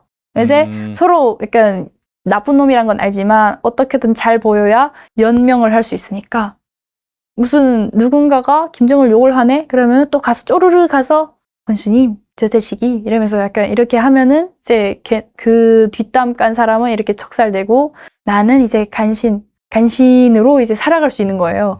그러다 보니까 당 간부들이 좀 더 살얼음판이에요. 뭐 생활 수준은 뭐 저 같은 이런 그냥 평범한 사람들보다 좀 높긴 하겠죠. 굶는 일은 거의 없겠죠. 왜냐면 그런 사람들은 또 뭐 날이면 날마다 뭐 또 받는 게 있어요. 또 뭐 이런 뒷돈도 많이 받고 그리고 뭐 국가적인 큰 그런 명절 날에는 또 선물도 많이 받고 그 사람들한테는 뭐 배급이 조금씩 가긴 한다고 제가 들었어서 네. 그 사람들은 뭐 생활 수준은 그나마 낮겠지만 이제 심적 위축감, 위압감 항상 불안 속에서 네. 살 수밖에 없겠네요. 맞아요. 언제 또 몰려가지고 뭐 맞아요. 강등을 당한다든지 아니면 맞아요. 수용소로 보내진다든지 심하면 총살당할 수도 있고. 네. 그리고 이제 뭐 권력이 있는 사람들 얘기고 그리고 또 이제 북한에서 좀 잘 살다 온 사람들도 있을 거잖아요. 맞아요. 그러면 이제 한국 분들 그럼 너 북한에서 잘 사는데 왜 왔냐? 이렇게 물어보면 짜증이 확 나요. 진짜 잘 나가는 사람이 있잖아요. 그 계속 주시 대상이고 오히려 끌어내리려고 계속 하고 힘들어요. 네. 다 못 사는데 왜 너는 그렇게 우뚝 잘 나가? 이러니까 숨이 막히는 거죠, 그냥. 그리고 뭐 지금 때에는 잘 살았어요. 근데 이 부가 언제까지 갈 수 있을지를 모르는 거예요. 그래서 이제 뭐 저희 집안 같은 경우는 막 굶고 막 쫄쫄 이런 집안이 아니었거든요. 네. 그래도 좀 나름 살면서 이제 좀 여유도 있고 그런 집안이었는데 이렇게 왔다고 하면 그럼 왜 왔어? 이렇게 물어봐요, 실제로. 그러면 이제 저걸 한 대 칠 수도 없고. 물어보지 마세요, 이제. 그리고 이제 최근에 뭐 탈북민이나 뭐 중국에 있는 북한 사람 등 북한 내부에 정통한 사람들 혹시 그분들을 통해서 듣는 최근에 이 북한 상황 뭐 있을까요? 뭐, 아빠가 뭐 개인적으로 뭐 연락을 누군지는 모르겠는데 계속 네. 하더라고요. 네. 들어보면은 진짜 너무 힘들대요. 그냥 예전에 그냥 저희가 살던 동네가 밀수 왕초 동네거든요. 그냥 사람들의 주된 수입원이 밀수였어요. 그거 안 하면 못 사니까 사실. 그거 네. 막히니까 할 게 없는 거예요. 이 남자들이 그나마 배 내밀면서 야, 나 밀수하면서 그래도 너희 먹여 살렸잖아 이러고 다녔는데 다 막히니까 이제 너무 힘든 거죠. 특히나 남성분들 같은 경우에는 일자리가 없어지면 극도의 우울감이 생긴다고 하더라고요. 맞아요. 네. 근데 그게 없었으니까 사람들 얼굴 다 시커매서 다니고 막. 그리고 정말 뭐 장마당에서 뭐 거래를 한다는 것도 솔직히 자기들 주머니에 뭔가 있어야 이게 뭐 돈과 그거를 바꾸고 뭐 할 텐데 없잖아요, 돈이. 그냥 너무 살기 힘들다고 계속 돈 보내달라고. 이제 뭐 솔직히 그분 같은 경우는 아빠랑 뭐 혈연도 아니었고 그냥 이렇게 좀 아는 사람이었어요. 그냥 그렇게 좀 이렇게 스치듯 아는 사람이었는데 계속 돈을 보내달라고. 이게 밀수가 막혔다는 게 이제 중국과 거래가 막힌 거다라고 볼 수가 네. 있잖아요. 네. 이 중국과 뭔가 사이도 안 좋은 건가요? 그럼 북한이? 이제 뭐 공식적으로 북한에서 우리 이제 중국이랑 배척할 거야. 뭐 이렇게 하진 않겠지만 뭐 좋진 않겠죠. 근데 뭐 제가 여기서 다 알 수는 없지만 아무튼 북한은 어쨌든 중국이랑 러시아 사이에서 줄타기를 계속 할 수밖에 없거든요. 그러니까 뭐 지금 좋다고 해도 뭐 내년엔 안 좋을 수도 있고 이래요. 계속 왔다 갔다 계속 상황이 이러니까 그러니까 중국과의 그런 공적인 무역을 막은 건 아니고 사무역을 막은 거예요. 연선을 통해서 이제 개인들이 돈 벌 수 있는 수단을 이제 불법적으로 돈 벌 수 있는 수단을 그걸 막은 거지. 이제 북한에 세관이 있을 거잖아요. 그걸 그렇죠. 막은 건 아니에요. 네, 또 1시간 동안 좋은 말씀 많이 해주셨는데 끝으로 이 영상을 보고 계시는 분들 위해서 한 말씀만 부탁드립니다. 제가 뭐 여기 와서 뭐 유튜브 채널을 시작한 지 얼마 안 됐어요. 제 일상이 궁금하신 분들은 이제 제 채널로 또 유튜브에 서현경 그냥 검색하시면 제 채널이 바로 나오거든요. 네, 좀 관심 있으시면 놀러 와주시면 또 감사한 부분이고요. 그리고 제가 여기 와서 8년을 살았다고 하지만 그래도 일단은 저는 북한에서 난 사람인 거잖아요. 제 정체성은 북한에 있어요. 그렇지만 뭐 잘 몰라요. 그냥 철부지 같은 느낌이에요. 솔직히 오늘 이것도 막 갑자기 뭐 너무 전문가 같아 막 이러면서 약간 뭐라고 해야 될까요? 안 맞는 옷을 입은 느낌? 그래서 제 채널에서는 뭐 이런 얘기보다는 좀 더 제 데일리한 일상을 보여준 느낌이라서 완전 브이로그 같은 그런 브이로그. 느낌? 네. 실망스럽지 않을까 싶긴 하지만 약간 뭐 그런 컨셉인가요? 약간 탈북소녀의 뭐 대한민국 생활 적응기 약간 맞아요. 그런 정확합니다. 네. 재밌는 거 많겠네요, 그러면. 그런 거예요. 네. 네네. 재밌는 에피소드가 많으니까 네. 채널명은 뭐예요? 그냥 제 이름 서현경. 서현경? 네. 서현경 TV 아니면 그냥 서현경? 서현경. 서현경? 네. 그렇구나. 조금 고민이 되게 많았는데 그냥 돌고 돌아 서현경이 돼버렸습니다. 알겠습니다. 저희 뭐 투자 채널이긴 하지만은 또 북한 이슈에도 워낙 관심 많으시니까 또 여러분들이 재미있어하는 주제로 앞으로 계속해서 이 브이로그를 또 완성해 나가실 거니까 많은 관심 또 부탁드리고요. 아무튼간에 서현경님 지금까지 나와주셔서 감사합니다. 감사합니다.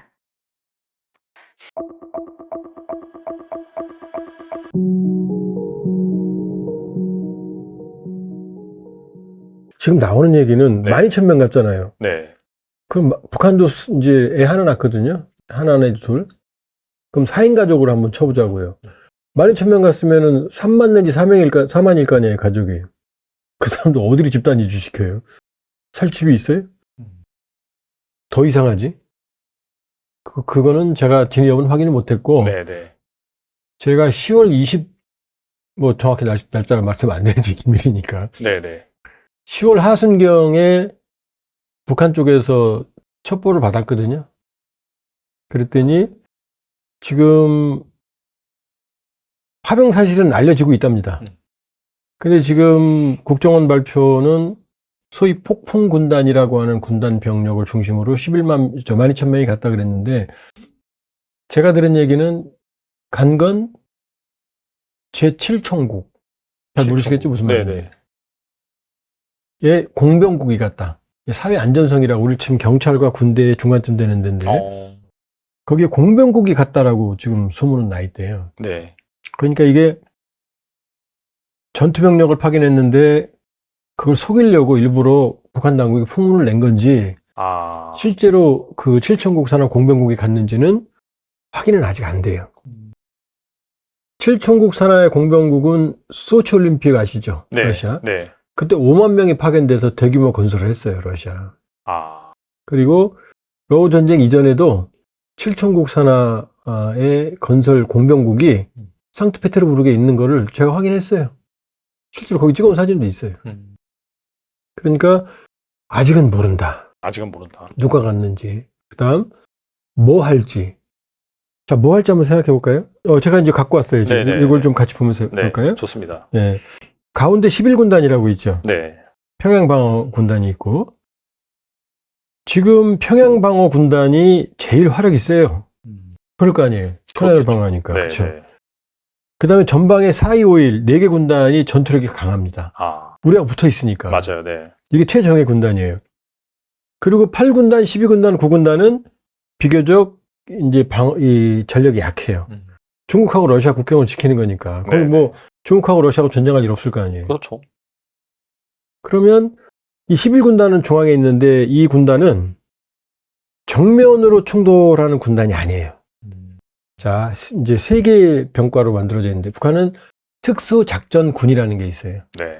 여기에 소속된 거예요. 11군단이. 소위 폭풍군단이라고 그러는데 우리도 그러잖아요. 무슨 사단 그러지 뭐 병마부대 뭐 이렇게 얘기하잖아요. 네. 폭풍군단은 이 특수작전군의 핵심이고 한 20만 돼요. 근데 특수부대가 20만일 수가 없잖아요. ABCD나 대북으로 이런 사람들 네네. 몇 명 안 돼요. 네. 1인당 양성 비용이 수십억 원에서 100억 원까지 들어요. 한 사람 양성하는데. 이야. 정말 특수부대죠. 그러니까 네. 영화에 나오는 특수부대 아니에요. 자꾸 저분이 착각하시는데.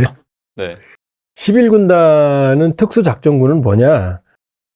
지금 영화에 나온 정면 충돌하는 그런 임무가 아니라는 얘기예요. 아. 폭풍군단의 주력이 경보병여단, 저격병여단, 그 다음에 항공육전대가 있거든요. 항공육전대는 공수부대예요. 그 다음에 저격병은 스나이퍼 이게 아니고 저격은 이제 목표물을 타격한다 이런 뜻이에요. 주요 시설을. 네. 경보병, 라이트 인펀트리. 경보병이 뭐예요? 기동성이 좋다는 얘기예요. 지금 현대전의 경보병들은 예를 들면은 이동성이 좋아요. 헬기 타고 헬리본 한다든지 아니면 스트라이커 장갑차 타고 신속하게 이동한다든지 이게 경보병이거든요. 근데 북한의 경보병은 6.25 때 경보병 개념이에요. 소총 한 자루 들고 네. 미숫가루 하나 차고 장비 떼고 신속하게 도보로 산악행군을 해서 아. 후방으로 침투하는 거예요. 저격병도 후방으로 침투하는 거예요. 네. 그래서 경보병 여단은 후방 침투해서 후방 교란이에요. 그 다음에 저격병 여단은 후방 침투 주요 시설을 공격하는 것. 그 다음에 공수부대, 육전단은 뛰어내리는 것. 이 개념이거든요. 그러면 이 산악에 특화된, 그러니까 중무장이 아니겠죠, 당연히. 중화기가 없겠죠. 신속하게 네. 이동해야 되니까.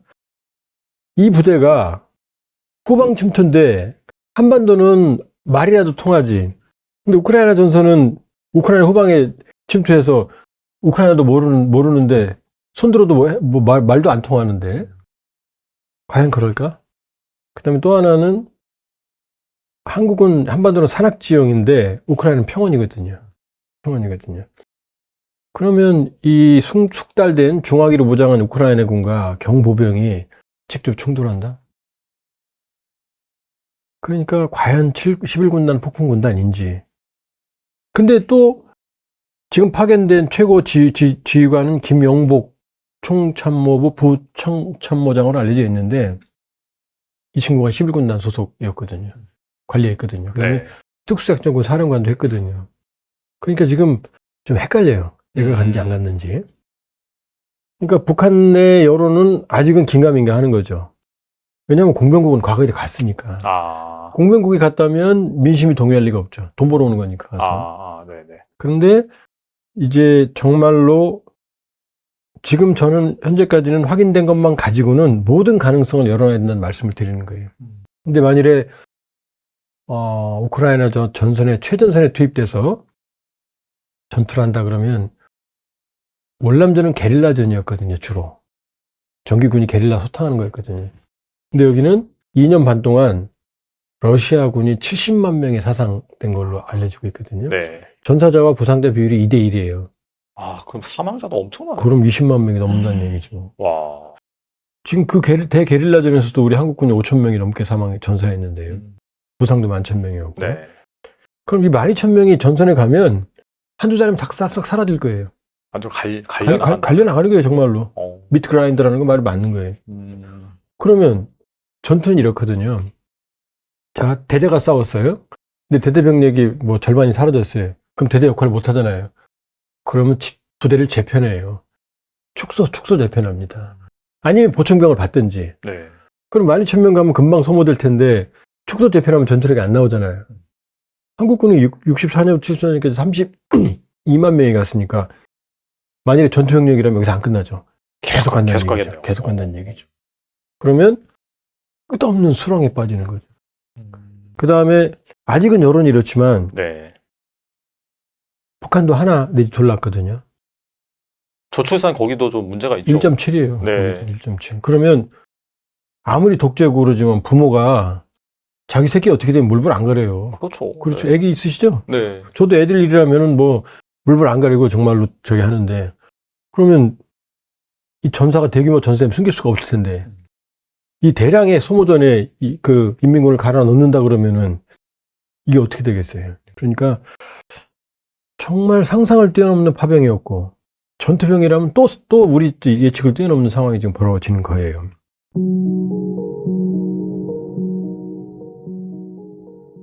예견된 시나리오? 예견된 시나리오. 예, 그렇죠. 왜냐면 네네. 이제 그 최근에는 그 전에도 뭐 많은 일들이 있었지만 남북 관계가 항상 들볶잖아요. 그러니까 북한의 그게 기존의 답습이라고 생각해요. 그리고 최근에 와서는 이렇게 좀 더 강경하게 지역 그게 평양시 중구역이고 북한에서 어떻게 발표를 했냐면 조선노동당 청사가 있는 거기에다가 무인기를 해가지고 비라를 뿌렸다. 이거는 최고 존엄에 대한 우리 수령님이 계시는 네. 당중앙위원회 청사가 김정은이가 일하는 것이잖아요. 그러니까 감히 그래서 최고 존엄 그렇기 때문에 우리는 1100배로 복수를 할 거다 이렇게 얘기를 많이 했는데 그래서 하여튼 한국 언론에서는 다양한 추측들이 나오고 있잖아요. 네. 자작극이다. 우리가 국가 차원에서 보낸 건 아니다. 네. 그리고 민간 단체가 할 가능성이 있다. 네. 하지만 그 정답은 지금 현재는 밝혀진 게 없기 때문에 다 추측성 기사들인데 근데 여러 가지의 조건들을 봤을 때 그 자작극이라는 것의 가능성이 제일 무게가 많이 실리더라고요. 왜냐하면 이제 솔직하게 말하면 북한에도 평양을 중심으로 반항공 고사총을 비롯해서 엄청난 그런 시스템들이 있어요. 그럼에도 물론 무인기이기 때문에 북한의 기술로는 잡기가 힘들지만 진짜 평양 중심까지 들어갔다? 이거는 사실은 우리가 만약에 우리 정부가 주관을 해서 했다는 시나리오가 썼을 때도 그건 엄청난 큰 계획이거든요. 근데 네. 우리 정부는 전혀 왜냐하면 남북 관계를 우리 정부는 첨예화시킬 그럴 생각은 없잖아요. 그렇죠. 최근에 뭐 북한에 얼마나 그 어물 같은 행위들을 많이 해요. 그래도 우리는 얼마나 어른스럽게 대처를 하는데 물론 한간에서는 그런 거에 대해서 왜 가만히 있냐 이런 얘기들이 많이 나오는데 어물을 어물로 같이 보복을 하면 같은 어물이 되는 거예요. 좀 더 우리가 지켜보고 뭐 어떻게 하면 이런 것들을 막을 수 있는 방법들을 우리 정부가 모색을 하고 있는 걸로 알고 있는데 실제로 북한 내부에서도 평양 시민들은 생각외로 좀 평온하다고 해요. 북한 정권이 달달달달 끓는 거죠. 그러면서 그런 뭐 저도 이제 직접 뭐 북평양 사람하고 통화는 못하지만 우리 믿을 수 있는 그런 대북 통신들이 있잖아요. 평양 시민들이 남조선이 발전했구나. 왜냐면 북한에서 이걸 공개적으로 조선노동당 외무성 담화나 이걸 대서특필했기 때문에 평양 시민들이 아는 거예요. 아니 평양의 중심까지 남조선 사람이 타지 않는 비행기가 날아오다니 남조선이 발전했구나. 네. 그러면서 좀 더 남한에 대해서 기대를 가질 수 있는 가능성을 했고 북한 정권의 입장에서는 그렇지만 북한 주민의 입장에서는 좀 어떻게 보면 볼거리가 생긴 거죠. 이렇게 깊숙이. 왜냐면 연선이나 국경 쪽에 날아왔다면 그럴 수 있구나. 중국이나 이렇게 해서 올 수 있는데 평양까지 왔다는 거는 북한의 수뇌부까지 이제 우리 남한의 기술이 들어갔다. 이런 것들을 북한 당국이 북한 주민들한테 소개할 수 있는 역할밖에 한 셈이에요. 예, 만약 그게 사실이라면. 그래서 이제 북한 주민들은 또 당국하고 달리 좀 이해의 반응이라고 하고, 그리고 제가 첫 번에 이제 이미 짜여진 시나리오다 이렇게 됐던 게, 일단 북한이 작년 말에 북한 애국가에서 삼천리라는 말을 삭제했어요. 맞아요. 그건 네. 뭐예요? 우리는 이제 남조선하고 더 이상 같은 나라가 아니고 38선 그걸로 이제 국경선으로 만들겠다는 거예요. 그러니까 중국이나 러시아처럼 우리가 이제는 더 이상 우리는 한민족이 아니다. 이걸 슬슬 하고, 그리고 또 이제 뭐 한결의 통일, 민족 이런 말들을 이제 다 빼라고 지시가 내렸어요. 근데 이런 것들이 이제 작년부터 조짐을 보여오면서 저는 이렇게 단계별로 진행되고 있다는 생각이 들어요. 왜냐하면 왜 갑자기 이걸 못하냐? 그것도 여러 가지 이유가 있는 것 같아요. 이렇게 북한 주민들이 민심도 중요하니까 북한 당국이 시도를 지금 슬슬 했던 게, 이제는 어떻게 보면 클라이막스 처음에 활용 정점을 찍지 않았나. 저는 좀 그런 생각이 들고, 저는 사실 솔직히 크게 놀라진 않았어요.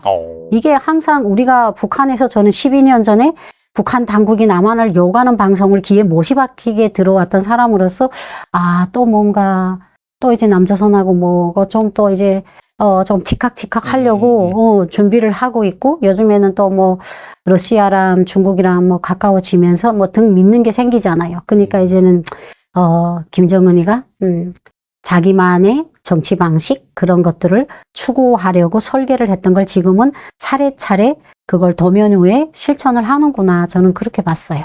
그 무인기 이슈도 마찬가지고, 이 도로 폭파하는 것도 어떻게 본다면은 약간 준비되어 온 단계적인, 네, 그렇죠. 완전히 층층 계단이라고 그렇죠. 생각하면 돼요. 근데 무인기가 지금 어떻게 보면 꼭대기에 있는 거죠.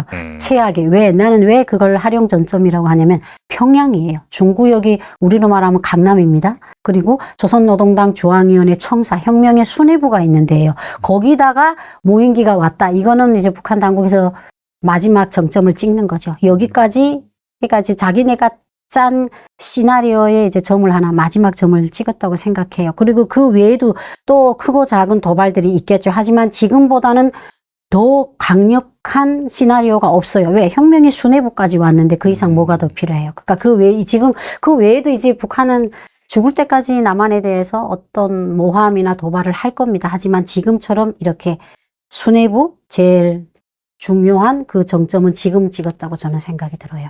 사실 그 대한민국 국민으로서 어떻게 본다면 가장 좀 신경 쓰이고 불안한 이슈가, 이걸 통해서 뭐 북한이 우리를 공격하지 않을까 이런 네. 생각인데, 사실 그런 시나리오는 상당히 좀 희박하고, 방금 말씀하신 완전히 갈라서기 위한 그런 물밑 작전이다, 그렇게 이제 보는 게 합리적이겠네요. 합리적인 것에 세상에 정답은 없다고 생각해요. 과거에 북한의 그런 남측 도발이나 음모론이나 이런 것들이 계속 세습을 하고 돌아가요. 리플레이처럼. 하지만 김정은이라는 그 인간 자체는 예측 불허의 인간이에요. 트럼프처럼. 그렇기 때문에 어떻게 보면 우리가 계속 너희들이 하던 뻔때고 하던 방식이구나 이렇게 생각하는 것도 맞는 말이지만, 김정은이라는 인물에 대해서는 과거 통치자들하고는 조금 구별을 해야 된다. 예측 불허다. 그렇기 때문에 경각성은 늦추면 안 된다. 그렇다 해서 거기에 끌려가서도 안 된다. 네, 저는 그런 말을 해주고 싶어요. 확실히 말씀하신 거 들어보니까 또 네. 기자의 또 시선으로 뭐 팩트 체크를 예리하게 하시는 것 같은데, 오물풍선 같은 경우에 몇 개월 동안 계속해서 지금 날아오고 있잖아요. 네. 이 북한의 경제 사정이 최근 겪은 수해 피해도 상당히 심각하다. 네. 뭐 일각에서는 뭐 몇천 명, 만 명까지 죽었다라는 그런 얘기도 나오고 있는데, 네. 이렇게 계속해서 무리해서 오물풍선을 보내는 의도는 무엇일까요? 북한에서 북한 남한 유수에서 그 북한 수해로 몇만 명이 죽었다 해서 또 난리 났잖아요. 네네네. 쓰레기 기사가 나왔다고. 네, 한국을. 자기는 그렇게 안 죽었다는 안 거죠. 죽었다는 그러면 거고. 그 사람들이 생존해 있다는 것도 밝히지 않았어요. 맞아요. 네. 피해가 뭐 네. 얼마인지 얘기를 안 하더라고요. 안 하죠. 그러니까, 네네. 그러니까 우리 한국에서 밝힌 게 과학이죠. 근데 싫죠. 아픈 걸 찍어 놓으니까. 더군다나 한국이. 나는 이게 제 개인적인 생각이에요. 저는 이제 뭐 프리랜서 기자기 때문에 어떤 매체를 대신하거나 북한 사람을 대신하진 않아요. 그래서 저의 객관적인, 아까 주관적인 생각인데, 북한이 어물풍선 보내는데도 돈이 많이 들어요. 예. 근데 왜 이렇게 보내냐? 대북 전단 때문인 것 같아요. 왜냐면 저는 북한에 있을 때 대북 전단을 남한 정부가 보내는 줄 알았어요. 한국에 왜냐면 북한에는 대남 전단을 북한 당국이 보내니까. 그렇죠. 민간이 보내죠. 예. 근데 여기 오니까 민간 단체가 보내고, 그렇죠. 지가 어떡하냐? 그 대북 전단이 날아가서 파주시 주민들이 불안전해서 이거 국가적으로 법을 해야 된다. 그러니까 또 우리 한국에선 가불 논박이 있었잖아요. 이거는 인권 침해다. 이거는 법으로 제정해야 된다. 그래 맞아요. 어떠한 결론도 나지 않았어요. 근데 실제로 민간 단체가 보내잖아요. 그래서 저는 그때도 그걸 한국 기자가 물어봤을 때 정답은 없다. 왜냐하면 파주 우리 국민들의 신변 안전을 생각해서는 그런 것들이 정세를 긴장하고 이런 것들이 조금 너무 부담스럽고 마음이 아프지만 이게 어떻게 보면 북한을 제대로 알리고 남한을 제대로 알리고 북한의 실상을 제대로 알리는 게 어떻게 보면 그런 일을 하는 사람들의 사명일 수도 있다. 그게 잘한다 못한 거를 떠나서 그리고 또 우리나라가 민주주의 사회다 보니까 개인의 단체나 이런 인권을 보장해주는 나라에서 특별히 대북 전단을 보낸다고 해서 그걸 저지시키고 이런 것들은 정부에서도 이거 결론을 못 내릴 때는 그만한 이유가 있지 않을까. 그렇지만 또 우리 국민이 생명을 위협을 받는 거는 진짜 너무 힘든 거예요. 저도 막 파주에서 막 파주 시민들이 나와가지고 막 밤에 잠을 못 잤다 하면 저는요 제가 북한 사람으로서 바늘방석에 앉아 있는 것 같아요. 내가 잘못하지도 않았는데 야, 저 북한 놈들 때문에 난 한국 분들 보기 너무 미안하다. 이 정도로 생각을 가지고 있는데 북한 당국이 노리는 게 그거 같아요. 대북전단 저도 봤어요. 북한에 있을 때 강원도 고산에 봤는데 그걸 보니까 사진 종이부터 다르더라고요. 종이부터 다르고 품질 자체가.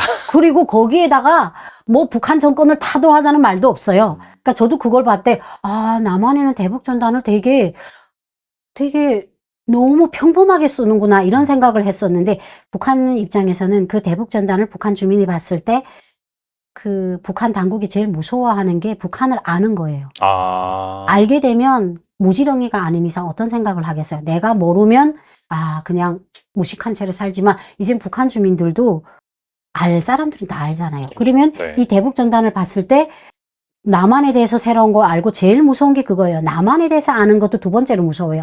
북한에 대해서 제대로 아는 게 제일 무서운 거예요. 그게 바로 북한 당국의 그런 거예요. 그러니까 그런 것들을 대북 전단에 인권 단체들이 실려 보내니까 북한 입장에서는 어물풍선을 계속 보냄으로써 남한 당국을 못 살게 구는 거예요. 저거 막아라 이제. 막아라. 보내게 우리가 해라. 이거 계속 보낼 테니까 너 정말 진짜 지치지 않으면 그 대북 전단을 법으로 체결을 하든지 못하게 하든지 그걸 목표로 삼아서 한 거 아닐까. 그러니까 왜냐면 우리가 알게 모르게 인권단체들은 지금 이 순간도 움직인단 말이에요. 이 사람들은 사명으로 활동하기 때문에 뭐 공식적으로도 보낼 수 있고 비공식적으로 보낼 수 있는데 그만큼 북한에 대북전단이 많이 도착했다는 의미예요. 왜냐면 대북전단이 가다가 바다에서 수장이 되거나 없어지면 북한 당국 입장에서는 그걸 자기네가 보지 못했으면 보내겠으면 보내고 오다가 다 없어지는 거. 우리가 왜 이렇게 어물풍선에 돈을 들여 보내야 되나 이렇게 생각하지만 북한 인권단체들이 내가 알기에는 하늘로도 보내고 바다로도 보내요.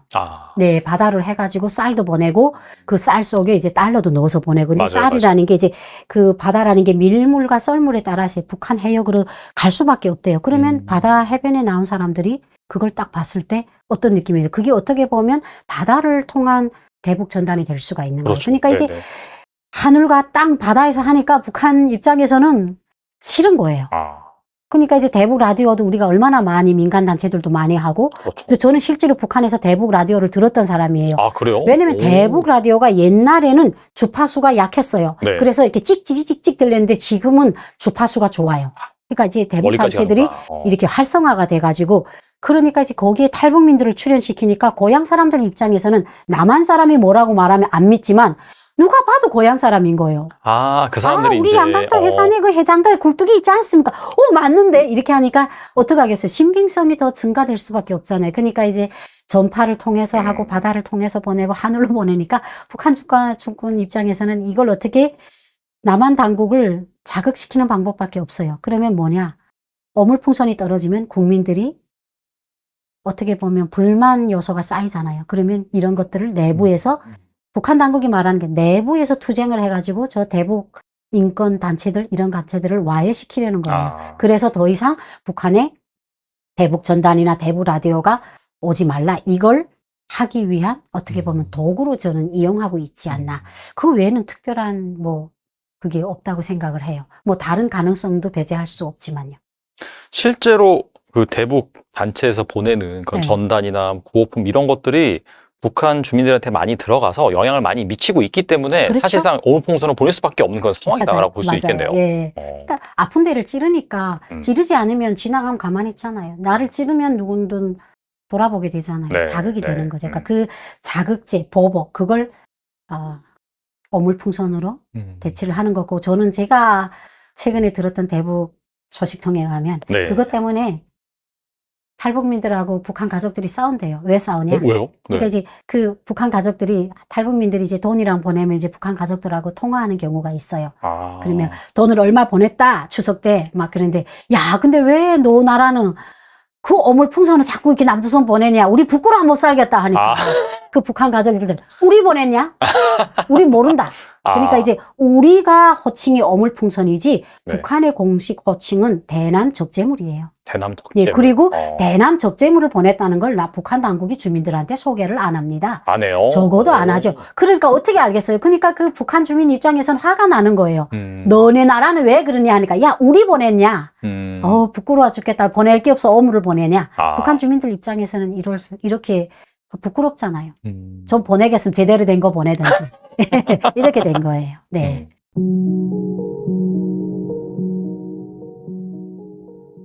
김정은이랑 가까운 곳에 살잖아요. 가까운 곳에 사는 사람들은 항상 살얼음판이에요. 언제 이제 북한에서 많이 쓰던 말이 있는데, 코에 걸면 코걸이, 귀에 걸면 귀걸이. 한국에서도 많이 쓰긴 하죠. 네. 네. 근데 이제 뭐 당 간부들 이제 그 척살 될 때마다 많이 쓰거든요. 뭐 별로 잘못하지도 않았구만. 갑자기 뭐 그런 걸로 사성을 꼬투리 잡아서 너는 종파분자네? 가. 그리고 온 가족 그냥 다 쓸어버리고. 그냥 이게 살얼음판이에요. 그래서 언제나 잘 보여야 되고, 그래서 이제 당 간부, 솔직히 이 사람들도 본 게 있으니까 이 사람들이 더 잘할 거 아니에요. 김정은 이 개자식 이러면서 알 거 아닙니까? 네네. 근데 들고 일어날 수 없는 게 이 사람들이 더 해요. 이제 서로 약간 나쁜 놈이란 건 알지만 어떻게든 잘 보여야 연명을 할 수 있으니까, 무슨 누군가가 김정을 욕을 하네? 그러면 또 가서 쪼르르 가서 원수님 저 자식이 이러면서 약간 이렇게 하면은 이제 그 뒷담 깐 사람은 이렇게 척살되고, 나는 이제 간신으로 이제 살아갈 수 있는 거예요. 그러다 보니까 당 간부들이 좀 더 살얼음판이에요. 뭐 생활 수준은 뭐 저 같은 이런 그냥 평범한 사람들보다 좀 높긴 하겠죠. 굶는 일은 거의 없겠죠. 왜냐면 그런 사람들은 또 뭐 날이면 날마다 뭐 또 받는 게 있어요. 또 뭐 이런 뒷돈도 많이 받고, 그리고 뭐 국가적인 큰 그런 명절날에는 또 선물도 많이 받고, 그 사람들한테는 뭐 배급이 조금씩 가긴 한다고 제가 들었어서, 네. 그 사람들은 뭐 생활 수준은 그나마 낮겠지만 이제 심적 위축감, 위압감, 항상 불안 속에서 네. 살 수밖에 없겠네요. 맞아요. 언제 또 몰려가지고 뭐 맞아요. 강등을 당한다든지 아니면 맞아요. 수용소로 보내진다든지, 심하면 총살당할 수도 있고. 네. 그리고 이제 뭐 권력이 있는 사람들 얘기고, 그리고 또 이제 북한에서 좀 잘 살다 온 사람들도 있을 거잖아요. 맞아요. 그러면 이제 한국 분들, 그럼 너 북한에서 잘 사는데 왜 왔냐? 이렇게 물어보면 짜증이 확 나요. 진짜 잘 나가는 사람이 있잖아요. 그 계속 주시 대상이고, 오히려. 끌어내리려고 계속 하고 힘들어요. 네. 다 못 사는데 왜 너는 그렇게 우뚝 잘 나가? 이러니까 숨이 막히는 거죠, 그냥. 그리고 뭐 지금 때에는 잘 살았어요. 근데 이 부가 언제까지 갈 수 있을지를 모르는 거예요. 그래서 이제 뭐 저희 집안 같은 경우는 막 굶고 막 쫄쫄 이런 집안이 아니었거든요. 네. 그래도 좀 나름 살면서 이제 좀 여유도 있고 그런 집안이었는데, 이렇게 왔다고 하면 그럼 왜 왔어? 이렇게 물어봐요, 실제로. 그러면 이제 저걸 한 대 칠 수도 없고. 물어보지 마세요, 이제.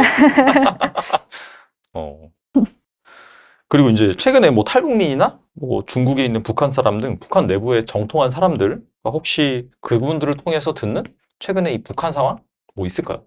뭐 아빠가 뭐 개인적으로 뭐 연락을 누군지는 모르겠는데 계속 하더라고요. 네. 들어보면은 진짜 너무 힘들대요.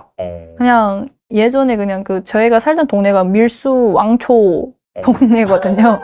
그냥 사람들의 주된 수입원이 밀수였어요. 그거 안 하면 못 사니까, 사실. 그거 막히니까 할 게 없는 거예요. 이 남자들이 그나마 배 내밀면서, 야, 나 밀수하면서 그래도 너희 먹여 살렸잖아, 이러고 다녔는데 다 막히니까 이제 너무 힘든 거죠. 특히나 남성분들 같은 경우에는 일자리가 없어지면 극도의 우울감이 생긴다고 하더라고요. 맞아요. 네. 근데 그게 없었으니까 사람들 얼굴 다 시커매서 다니고 막. 그리고 정말 뭐 장마당에서 뭐 거래를 한다는 것도 솔직히 그 자기들 주머니에 뭔가 있어야 이게 뭐 돈과 그거를 바꾸고 뭐 할 텐데 없잖아요, 돈이. 그냥 너무 살기 힘들다고 계속 돈 보내달라고. 이제 뭐 솔직히 그분 같은 경우는 아빠랑 뭐 혈연도 아니었고 아. 그냥 이렇게 좀 아는 사람이었어요. 그냥 그렇게 좀 이렇게 스치듯 아는 사람이었는데 계속 돈을 보내달라고.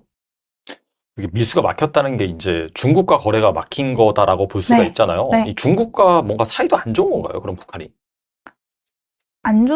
이제 뭐 공식적으로 북한에서 우리 이제 중국이랑 배척할 거야. 뭐 이렇게 하진 않겠지만 뭐 좋진 않겠죠. 근데 뭐 제가 여기서 다 알 수는 없지만 아무튼 북한은 어쨌든 중국이랑 러시아 사이에서 줄타기를 계속 할 수밖에 없거든요. 그러니까 뭐 지금 좋다고 해도 뭐 내년엔 안 좋을 수도 있고 이래요. 계속 왔다 갔다 계속 상황이 이러니까 그러니까 중국과의 그런 공적인 무역을 막은 건 아니고 사무역을 막은 거예요. 아. 연선을 통해서 이제 개인들이 돈 벌 수 있는 수단을 이제 불법적으로 네, 돈 네. 벌 수 있는 수단을 그걸 막은 거지. 이제 그 북한에 그 세관이 있을 거잖아요. 그걸 그렇죠, 막은 네. 건 아니에요. 네. 네, 또 1시간 동안 네. 좋은 말씀 많이 해주셨는데 끝으로 이 영상을 보고 계시는 분들을 위해서 한 말씀만 부탁드립니다. 제가 뭐 여기 와서 뭐 유튜브 채널을 시작한 지 얼마 안 됐어요.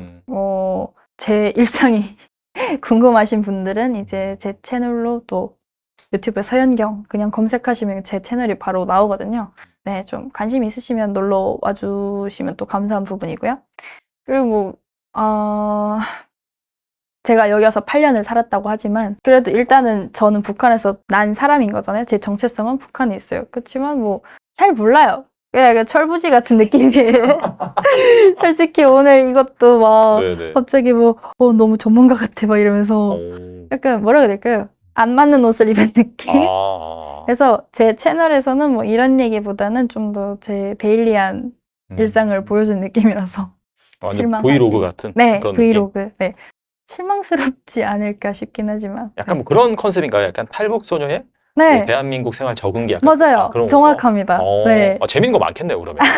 그런 거예요. 네. 네네. 재밌는 에피소드가 많으니까 네. 채널명은 뭐예요? 그냥 제 이름 서현경. 서현경? 네. 서현경 이것도 TV 좀 아니면 그냥 서현경? 서현경. 서현경? 네. 그렇구나. 조금 고민이 되게 많았는데 그냥 돌고 돌아 서현경이 돼버렸습니다. 알겠습니다. 뭐 저희 뭐 투자 채널이긴 하지만은 또 네. 북한 이슈에도 워낙 관심 많으시니까 또 여러분들이 재미있어하는 주제로 앞으로 계속해서 이 브이로그를 또 완성해 나가실 거니까 많은 관심 또 부탁드리고요. 아무튼간에 서현경님 지금까지 나와주셔서 감사합니다. 감사합니다.